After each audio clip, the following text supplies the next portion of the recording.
story of the Venerable Sariputra's first encounter with the Dhamma. And you know, Venerable Shariputre was the foremost or chief disciple of the Buddha, and he became the disciple who was considered most preeminent in panya or prajna, in wisdom. Earlier, before he met the Buddha, he was like a wandering ascetic with his friend Moggallana, and they traveled all over India looking for a teacher who could show them the way to the deathless. And after all their travels and inquiries, they came back to Magadha, the state of Magadha, disappointed, not having found the teacher. Then, one day, when Shariputra was on his alms round, he saw an ascetic, a monk, walking very, very peacefully from house to house, collecting alms. And he was very impressed by the demeanor, the calm demeanor of that monk. And that monk, his name in Pali is Assaji, and he was one of the first 5 disciples of the Buddha. And so he waited till he found the suitable opportunity, and then he approached Assaji, the Venerable Assaji, and said, "Your faculties are very calm, your manner is very tranquil. What is the teaching that you follow, and who is your teacher?" And then the Venerable Assaji said, "My teacher is the ascetic called Gotama, who went forth from the Sakyan clan, and it's his teaching that I profess." Then Shariputra said, "What is his teaching? Tell me." And Assaji said, I've just recently come to his teaching, even though he was already an arhat, but he's very modest. He says, I just recently came to his teaching, and I'm not really well versed in it, and I can't explain it in detail. Then Shariputra said, "I don't need the details. Please tell me the essence of the teaching, even briefly." And then the Venerable Assaji recited a verse, and the verse in translation goes, I think I have the Pali here, "Ye Dhamma hetu pabhava te sung hetung tatagato aha yocha te sancha nirodo evang vadi mahasamano," which means those dhammas, those phenomena that originate from a cause, the Tathagata, the Buddha, has explained their cause, and also that which is their cessation. That is the doctrine of the great ascetic. And then upon hearing that verse of just 4 lines, Venerable Shariputra reached the first stage of enlightenment, what is called stream entry. So this verse, in a sense, gives us the essence of dependent origination, the essential principle of dependent origination. Not the full elaborate doctrine, but it shows us the essence of dependent origination is that all phenomena originate through causes or conditions, and they depend on those conditions, and with the cessation of those conditions, the phenomena, the dependent phenomena, also cease. And this verse became something, if we call it like the hallmark of the Dharma.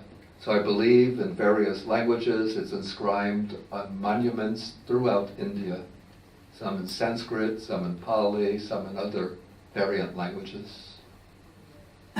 We find that dependent origination is sometimes presented as the discovery that the Buddha, or at that point the Bodhisattva, made on the night of his enlightenment. So when he sat down under the Bodhi tree, after attaining the jhanas and emerging from the jhanas, the meditative absorptions, he begins to investigate. You know, it's not like he knows dependent origination as a fixed doctrine, but he just begins an inquiry, an investigation, starting with the problem that led him into the homeless life. That is the problem of old age and death. So he asks, why is it that we're subject to old age and death? What is the underlying condition for old age and death? And he comes to the realization that the underlying condition is birth. It's because we're born that we grow old and die. And then he continues this line of inquiry. What is the condition for birth?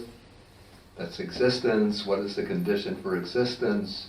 Grasping or clinging, and so forth, until he comes back to avijja, ignorance, as the most fundamental condition for this whole series of terms that defines dependent origination. And then what's interesting, when he discovers ignorance as the most fundamental cause, then there occurs to him, the text says, origination, origination. Thus in me there arose the I, the knowledge, the wisdom, the clear understanding, the light. And then the same comes with the series of cessation, So what is the way to bring old age and death to an end? There has to be an end to birth. And then taking the line of inquiry back, what is the way to put an end to this whole series of conditions that bring suffering? There has to be an end to ignorance.